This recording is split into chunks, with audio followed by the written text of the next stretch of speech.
xool nga xam nga sa soon bi soon ko namm ceeb la maa da jugal fireeku ku woor du ñëw rek ni mbàpp tëdd nii wuyu ma waaye ceebu midi moom yaay ki kay nam ci noonu maa dama lay baalu àq baal naa la àq ndaxte xanaa xamoo maada nit ñi réeree nañu mbir mi dañu war a baalu àq seen soxna yi ndax àq dafa sew ba ci noonu di ñaan yàlla sunu kooru daaw gële sunu kooru ren di dàq ko lool sax amiin léegi nag man bi ma la baaloo àq ba pare dama bëgg fas yéene jël koñ bi commencé kër par kër appartement par appartement kër gu nu karo ak gu nu karawul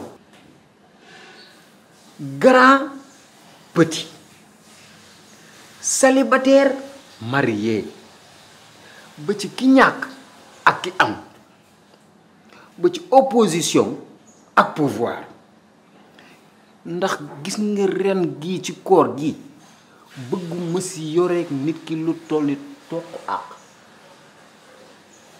toq àq laa la wax bëgguma ko yore lati nit maa ngi dem def dégg mais yow kii est-ce que nit la oui yow kii mi ngi réfléchir kii lan lay lambar ci dëkk bi di mel na ceebu yàpp mel na traiteur kii lan mooy problème am yow weeru koor gi nit ñaa ngi soog a woor nit ñaa ngi sonn tëdd stressé muy naan damay porte à porte lu xaw ma la li yow finalement yow yaay mujj amee nit ñi àq kii man na ko yàlla yónni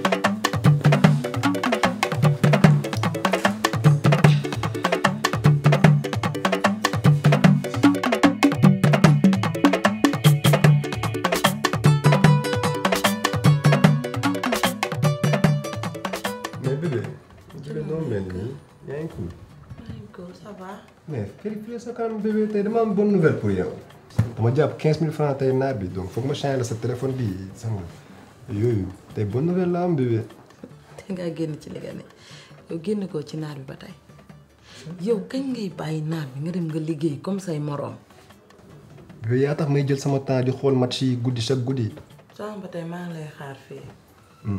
mais am benn nouvelle ba ma lay wax. ayca wax ma bébé lay déglu. dafa amoon ku ma doon mbaraan fii mais man bëgguma ko woon sax dama ko doon mbaraan rek après mu ñëw fi yónnee fi parents mi sama papa daal di ma koy may. mais.